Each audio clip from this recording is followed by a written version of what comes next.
One of our two fabulous honorees tonight is Robert Birch, a man of protean interests and abilities, who was a managing director at Oppenheimer and is one of our most enthusiastic supporters.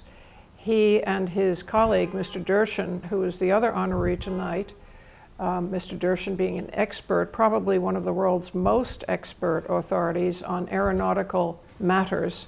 Invented the frequent flyer program.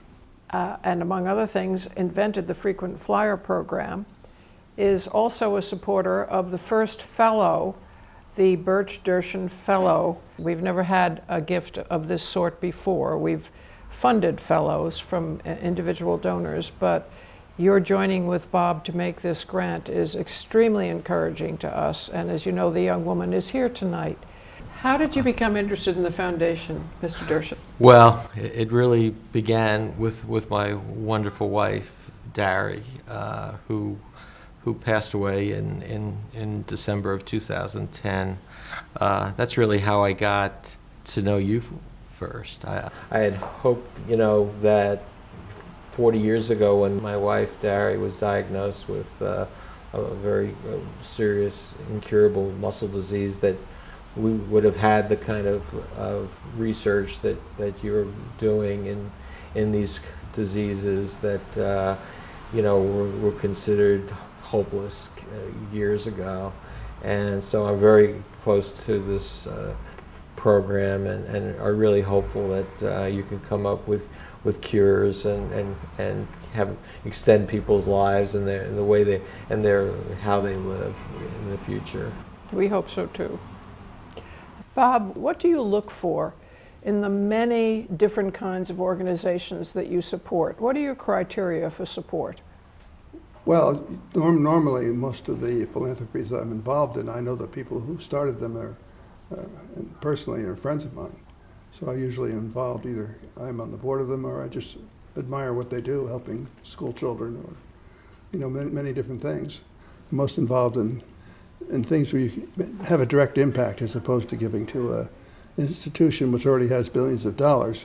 Happy to support them too, but you don't make as much of an impact in a large organization as you can in a small one that's struggling. Your financial advice to your friends has proven a boon to many of them, and they are great admirers of yours. And one of my favorite documents is this little booklet that they created of your important sayings, and it's modeled after the statements of Chairman Mao. So I want to read some of them.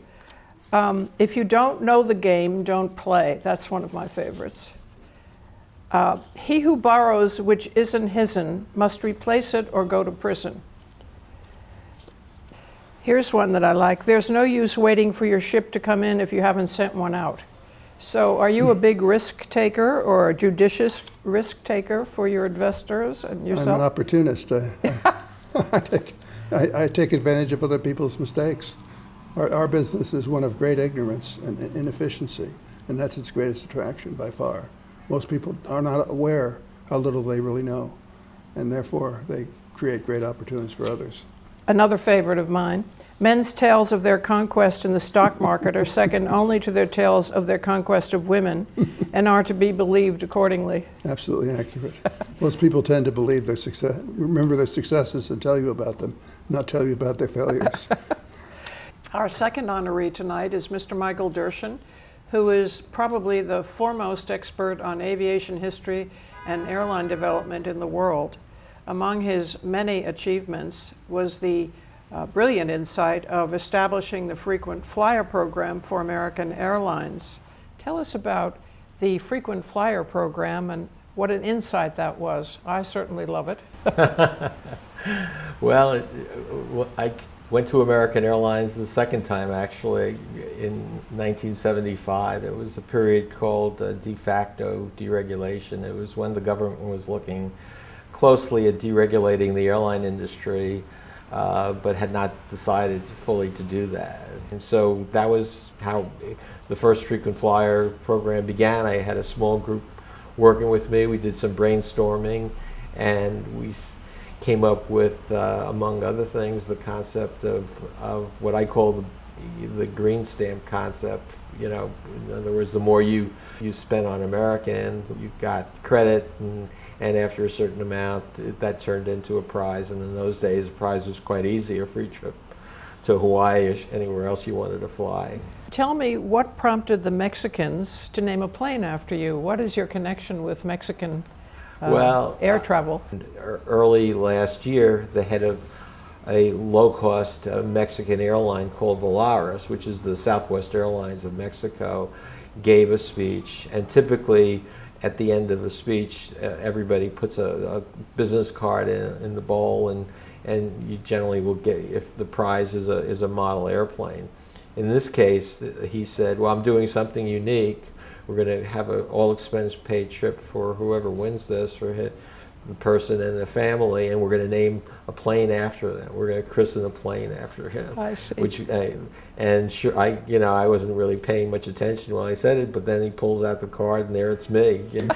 But I was totally shocked. So I took my two daughters, Danielle and Taylor, on Thanksgiving. Last year we flew down to Mexico City, and we had a plane christened after me. I said to the folks there, I've been in aviation for 50 years. I never thought I'd have a plane named after me. That's a wonderful story. What about your lunch with Justice Breyer? That was a high point for you that you often refer to. Yeah, that was a very unique experience.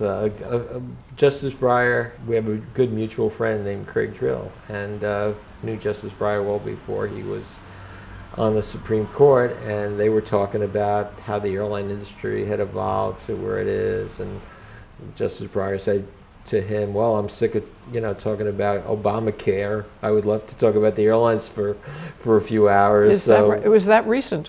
Yeah, it was a few years ago. And so I got on an Amtrak, took a train to Washington. I had a private lunch in Justice Breyer's chambers at the Supreme Court, three of us, and we spent an hour talking about how the airline industry had evolved, and to where it is, and then we talked about the current situation and how the world had changed from his perspective, where education, he felt very concerned about the lack of education in this country, and how it could lead to voters, making bad decisions on who they're going to pick, be kind of mob rule.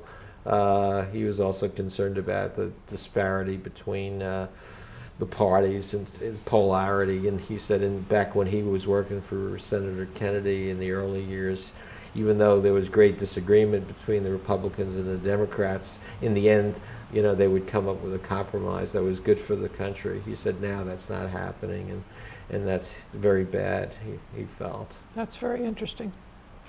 We'd like to thank both of these distinguished men for agreeing to be honored at our gala. We hope you'll have a wonderful party and rejoice with us in the amazing accomplishments of both honorees, and joining us in thanking them for their enthusiastic and thoughtful support of the foundation.